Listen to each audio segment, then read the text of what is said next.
All right, welcome back to the CFB Paint Podcast. Steve is out on vacay, so you have to deal with just me. I'm sorry. Let's talk about the games that happened this last week. Illinois and Nebraska played on Friday night. You had Luke Altmaier versus Dylan Raiola. Dylan Raiola misses a pass that is a little bit wide open in the last 5 minutes, and they end up losing the game in overtime.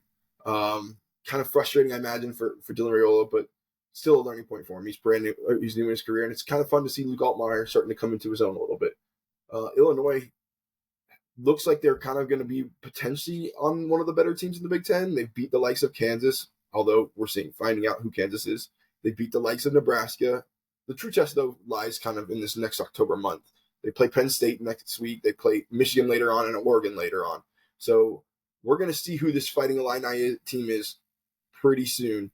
But if they can get through that and survive it, November looks like it could be like an okay month.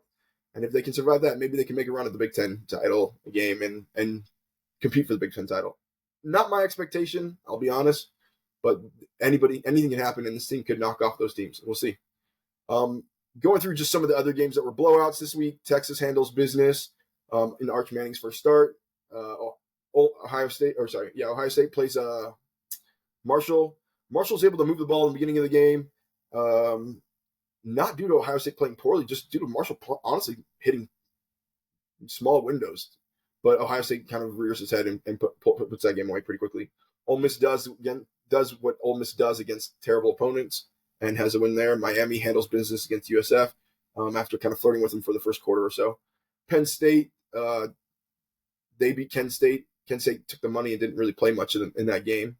Clemson, I saw a stat where Kay Klubnik has led the team to like 13 straight touchdowns in their series. I think there was one or two series where he ended up having a punt towards the end or towards the third quarter when they checked him out.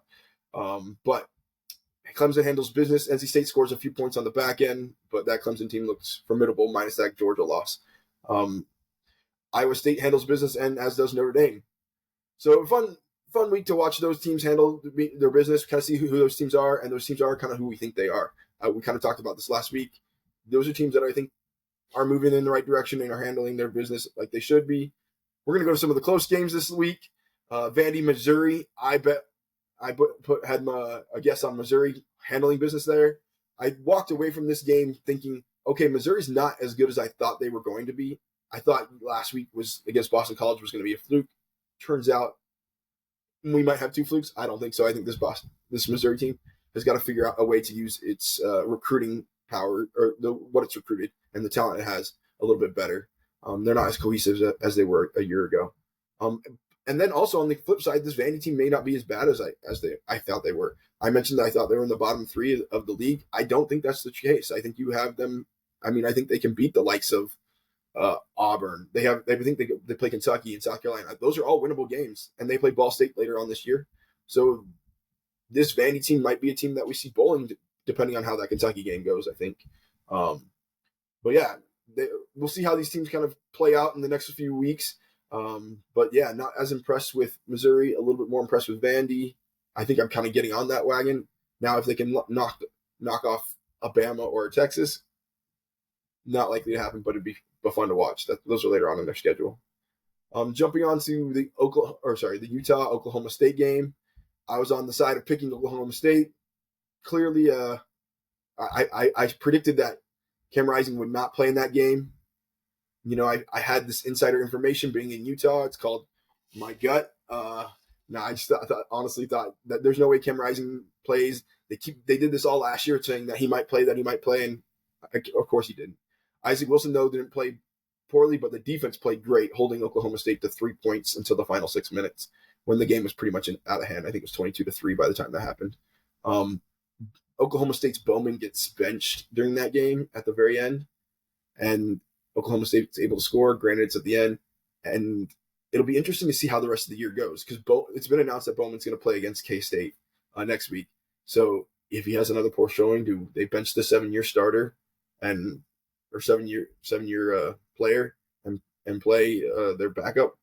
We'll see. But my takeaways from this game: Utah is handling business kind of like we expected to.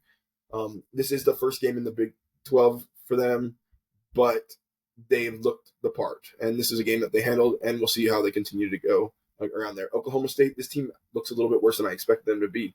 Ollie Gordon runs for I don't even remember off the top of my head, but it's 32 yards or something like that. Nothing impressive. So they're going to have to find a way to use their tools a little bit better. Oklahoma State is. That happened last year a little bit. They struggled and started to figure it out towards the end. I thought they would have just taken what they figured out and continued, but it hasn't been the case. Going to other games this week, LSU versus UCLA. That was a fun little cross-conference rivalry. I felt like there was a lot of cross-conference rivalry or cross-conference games this week, even though there weren't, because everybody was just playing their first games in conference against teams that were, USC's going to Michigan, UCLA is playing LSU. That's a cross-conference. But then you have Tennessee and Oklahoma. It was a kind of funny where you had lots of teams that you haven't seen play in a while play each other this year, or play each other. But LSU flirts with UCLA. They're tied about halftime, and then kind of puts the hammer down and makes them win. They won 31-17, I think, off the top of my head. Harold Perkins gets hurt in this game, which honestly probably doesn't matter much. I mean, we saw kind of a flash in the pan a year ago where we thought he was going to be a star, but he hasn't kind of been who I expected him to be, and I haven't seen him in some of the other games that have been important to them. So maybe he's not. Maybe I think he has the talent. I think he just needs to be constantly producing to be a star. But yeah, this LSU team is not, I think, what people expected, and not people what they hoped it would be. They thought it would be competing and hope for SEC championships, and albeit they haven't played much of the season, it's just not where we thought the team was going to be. LSU does play South Alabama next week, and then they go into a bye and face Ole Miss, so they kind of still have some time to get themselves together to figure who they are. But then the gauntlet starts to happen of the SEC schedule a little bit. That South Alabama team, we exposed App State earlier this week, so we'll see how that South Alabama team is. I think they're 2-2 on the year. So moving on to other games, Texas A&M flirts with disaster with Bowling Green. A&M only punted twice and fumbled the ball once, and every other time they scored in this game. But I think that kind of shows you the need for touchdowns over field goals. I think the final score is, off the top of my head, is 26-20. The game was never – A&M was never losing, but that's a much closer game than you ought to have with Bowling Green. And I think it just shows, again, like the need for touchdowns. A touchdown is so much more valuable in these shorter games because instead of, 2.5 possessions potentially, you can get that 7 points quickly. I know that's stupid in the analysis, but that's what I'm seeing more and more is like, and why we see I think the analytics trending to go for it on fourth down, because touchdowns are so critical and so beneficial. If you don't get a touchdown, you can lose. As mentioned, we'll mention later on in the BYU Kansas State game. USC Michigan, a game a lot of people are excited to see. USC comes to the big house. Michigan announces that they're going to start, or I can't even say his name, Origi, whatever his name is, as starting quarterback. They throw for 32 yards the entire game and just decide to run the ball. They go up, I think it's 14-3 at halftime, 20-10 later on in the third quarter. But USC fights back. We see USC and Moss drive down the field and score in the third quarter. He throws a pick six, and then they go back down and score, and they finally take the lead. And I think they're up 20-17 with about 7 minutes left in the game. Maybe it's only 5 or so. 5 minutes left in the game, and Michigan. You think here? I'm like, all right, they've started to control Michigan. They started to get stops on Michigan, and Michigan's got to go the whole distance. And you see them kind of plotting short runs and not doing too much until all of a sudden they break 163 yards on 3rd and 1.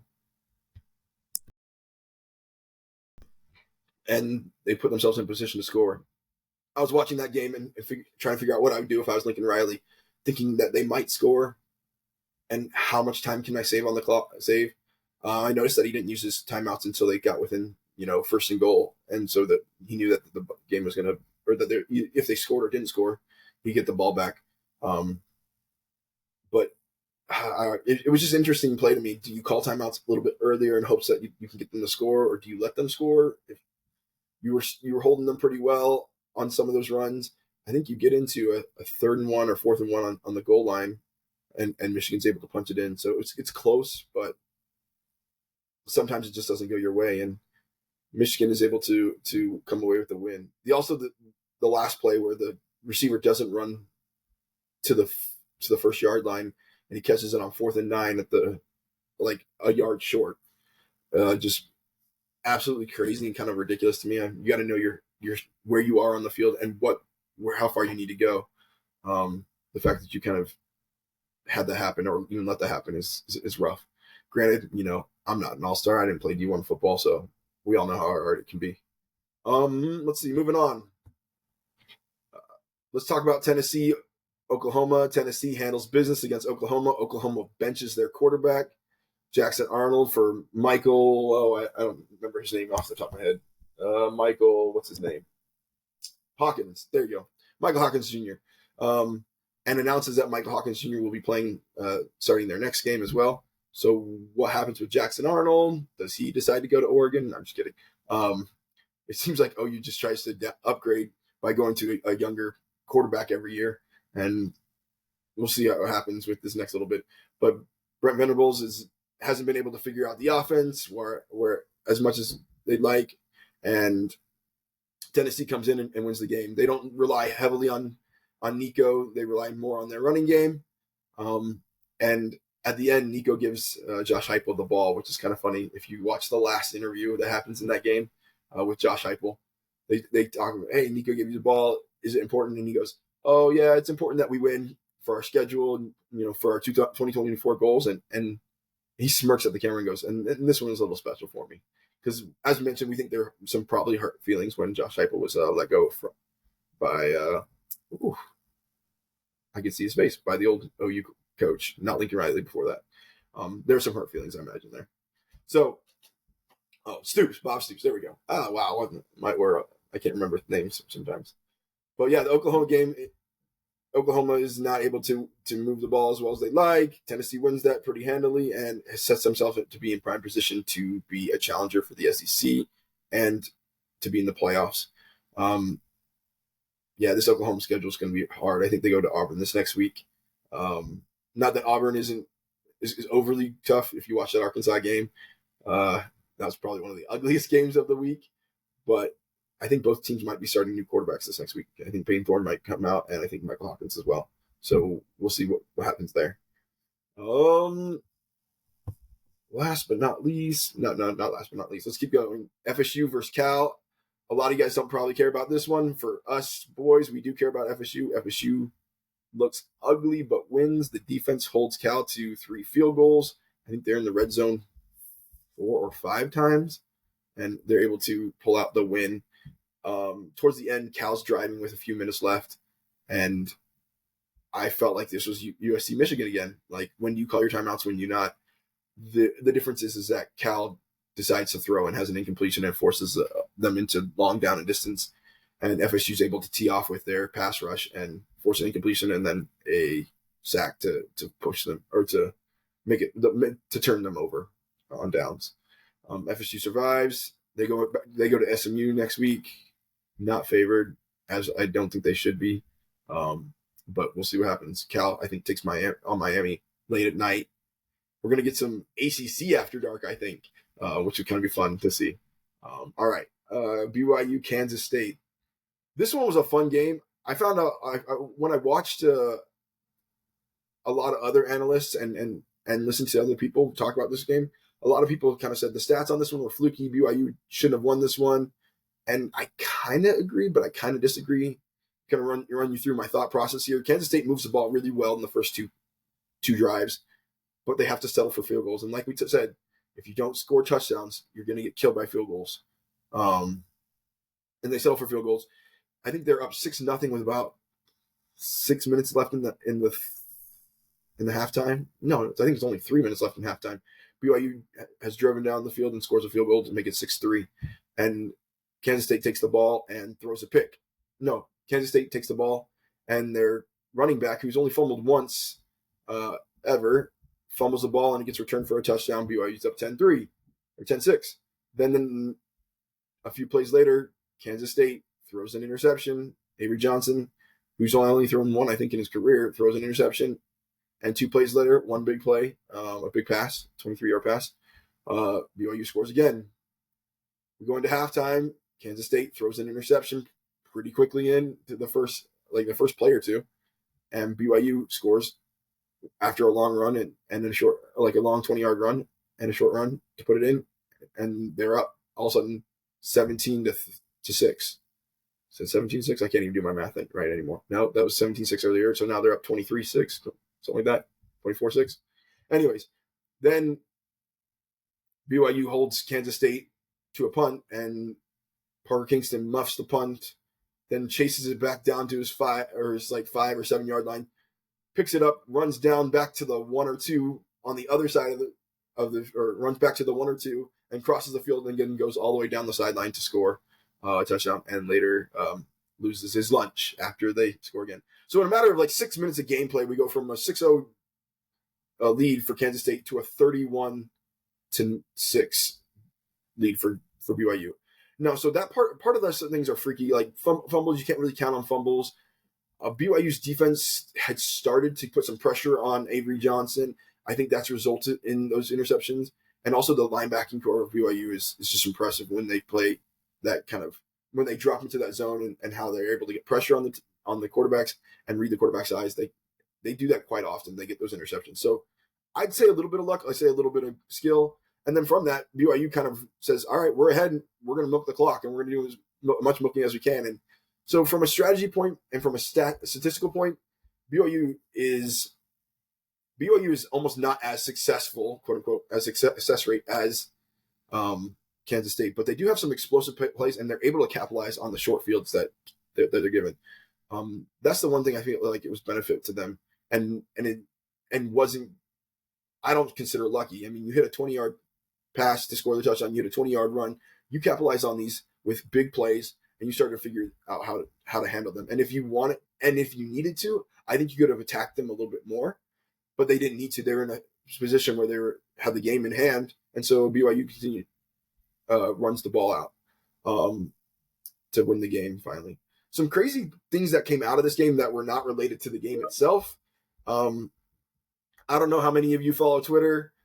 A few weeks ago, there was a Knoll fan that said, if FSU doesn't win this next game, I'm going to eat poop. And FSU lost. And everybody's like, hey, you need to eat poop. You said you're going to do it on Twitter.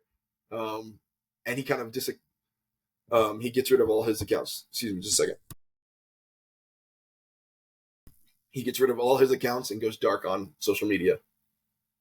The same kind of thing happens at this BYU game. Somebody on Twitter from Kansas State says, if Kansas State loses, I'll shove a 5-layer beefy burrito up my bum. BYU football posts later on the game with the quote caption "Live Moss," which is kind of funny because it's a little bit of a crude idea to shove a burrito up your bum, and BYU tries to portray itself as this righteous standard, but they do make a reference in their caption and their Twitter reference to saying, "Hey, you're gonna live up to this bet." The Twitter user who put this in there doesn't go black like the BYU or like the FSU fan, and has posted a time saying on September 28th at 7:30 or something like that. I don't know if you want to tune in for that might be terrible. I think this might be the one time you don't want your beefy burrito completely filled. You just might want thin layers. I don't know how this is going to go down and what's going to happen. But he has posted a video of his face kind of in a paper bag popping up with a beefy burrito in front of him. So at least he's willing to play with this, and it's kind of fun. I think what we're learning is don't make bets when there's no upside, or make comments when there's no upside. It's kind of like hiring Jeremy Pruitt as your coach. Like, if there's no upside, don't do it. The other thing that kind of came away from this game, which was kind of interesting, Avery Johnson made a comment that his principal was from high school, was facing stage 4 cancer, and that for every touchdown pass, he was looking to raise a certain amount of, I think it was $20,000. But every touchdown pass, if you donate $5 for every touchdown pass, he was going to raise that much money to help his principal fight that cancer. And the BYU fans, after this game, poured into his GoFundMe. I think they surpassed that 20,000 goal. I think last time I saw it was at 42,000, working its way up to 80 potentially. But that's really, really cool to see outside of the game, the support that they have for each other and that these teams do have, and understand that we're all human. We're trying to beat the other team, but we're also trying to have fun. And hopefully, everything goes well with Avery Johnson's principle. I think that about wraps up my summary for the week. I'm sure I missed some games, but I don't have to talk about them because I don't want to. I'm the only one here today. So I'm going to go into the bets that we had last week. I picked UF -6 against Mississippi State. That hit. I picked Miami -16.5 against USF. That hit. Utah at Oklahoma State. I picked Oklahoma State to cover the 2.5. That's a miss. Vandy at Missouri -21. That was a miss. Tennessee -7 at OU. That hit. And Baylor and Colorado. That I left this one off for a reason. Baylor Colorado game was a fun game to watch. I don't know if you caught that. Go watch the end if you haven't seen it. Colorado runs a Hail Mary with 2 seconds left. Travis Hunter's on the right side of the end zone, and they have 4 defenders around Travis Hunter, like you probably should. And they throw a Hail Mary pass to the left side, and it gets caught for a touchdown to force overtime. Colorado goes in and scores, and Baylor has to go match it. And on the 1 yard line, Baylor's moving the ball very easily, it seems like. And it looks for sure that they're going to score. And at the 1 yard line, Travis Hunter puts a shoulder on that ball and pops out and rolls through the back of the end zone and ends up being a touchback, and Colorado wins. So that covers. Like I said last week, you only have to have a few good players to win the game. Travis Hunter distracts on one side of the ball and then forces the fumble on the other side of the ball. It helps when they play on both sides. But Colorado wins. So I go 5-2 this week, making my total be, I think, 9-4. Yeah, 9-4 this week, or 9-4 for the season. So Steve gave me his bets. I have them written down. I'm not going to read them off because he's not here and I don't have to. But I know what they are, and we can talk about them next week. For my bets for this upcoming week, give me Miami -19.5 versus VT. Give me Texas -35.5 versus Mississippi State. Give me Michigan -10 versus Minnesota. I'm going to roll with this Colorado team. They go into Orlando. Give me them +15 against UCF. I don't think that they necessarily win the game, but I think they can cover the spread. And then give me Boise State -8 versus Washington. Last but not least, Oklahoma and Auburn both starting new quarterbacks. I'm interested to see how that plays, but I'm going to put Oklahoma covers then the -2.5 against Auburn. So those are, I think, 1, 2, 3, 4, 5, 6 picks this week that I've got. I'm excited. I think Miami handles business like they should. I think Oklahoma's defense is good enough to beat Auburn. Texas, I said 2 weeks ago, I think that they might have a stumble game. Arch Manning proved that wrong last week. I don't think, and I have no reason to doubt what's going to happen there. What happened last week? Sorry. I have no reason to doubt what happened last week. It won't happen again this week. And that Texas team looks pretty formidable. Michigan, now that they've decided on an identity, a little tongue twister there for me. This Michigan team is going to roll, I think. Just knowing that they have to run. They will have to face some 9, 10, 11 men in the box looks. But, they were able to move the ball against USC, and USC is not a top-tier defense by any means, but I think they continue to do that.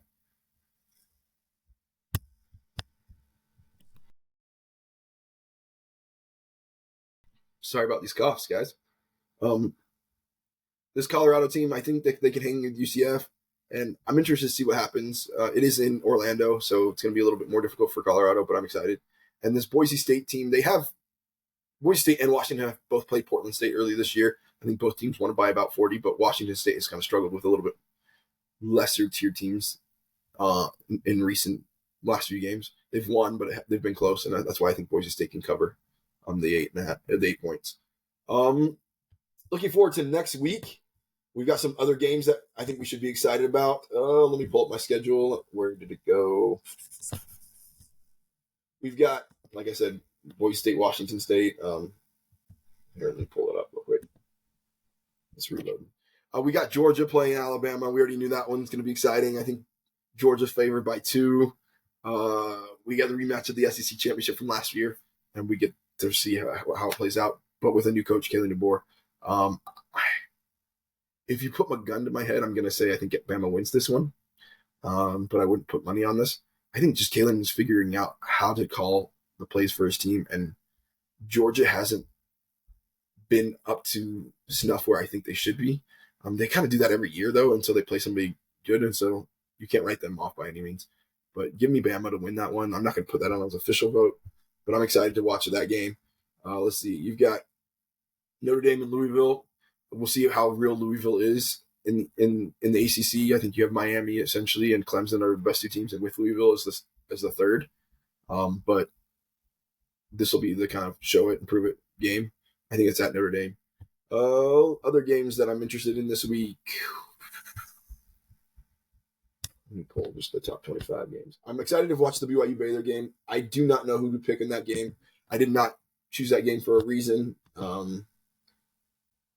I think we're still going to have to see a little bit of who each team is. I know there's talk that Dave Aranda's pretty much lost his job because of the result from last week. I don't know if that's true or not. But if they lose against BYU and they start 0-2 in the Big 12, I think that probably will happen eventually. Going through the schedule one more time. Oh, yeah, forgot to touch about this one. I already talked about it earlier. Penn State, Illinois. Penn State's favored by 18 points. That seems a little bit high to me. I know Penn State's defense and offense are looking good. They haven't played anybody. So I'm interested to see how close this game is and how good Penn State really is. Can they make a run? They've got the schedule this year to have a chance to be in the Big 10 championship. Can they capitalize on that? And can they look like the team that they're supposed to? Yeah, other than that, I don't think there's many other ranked games against each other. But there should be a lot of fun and competitive games. Oh, sorry, Oklahoma State, Kansas State is a ranked game, 20 or 23. But it should be a lot of fun and competitive games across conferences. These conferences, especially within the Big 10 and even the SEC, I feel like you have your top tier, like 3 or 4 teams or 2 or 3 teams even, Texas, Alabama, Georgia in the SEC. I know people put Ole Miss in there. And then you have Michigan, you have Ohio State, you have Penn State, you have Oregon in the Big Ten. But when you get down to the bottom, 2/3 of these teams, I feel like there isn't a huge difference between the worst team and a mid-tier team. So I think these going to result in some fun, close games, a little bit more NFL style like that we see, where anybody can win it. But yeah, I'm also excited for Miami plays Vautech this week. They play Cal next week or so, in the week after that. But there'll be some fun games this week. I'm excited to watch and see how teams do when they start getting tested. But all eyes show up for that Georgia-Alabama game. That'll be the game of the week by far. And yeah, I'm excited for it. Any parting shots? Nothing from me for this week. I'm just enjoying watching football. I watched more football last week than I had in a long time. Got to see eyes on a lot of games. I hope to do the same this week, and so we'll enjoy it. That's it for CFB Paint Podcast. Tune in next week and hit us up on our socials if you got any questions or comments. Catch you later.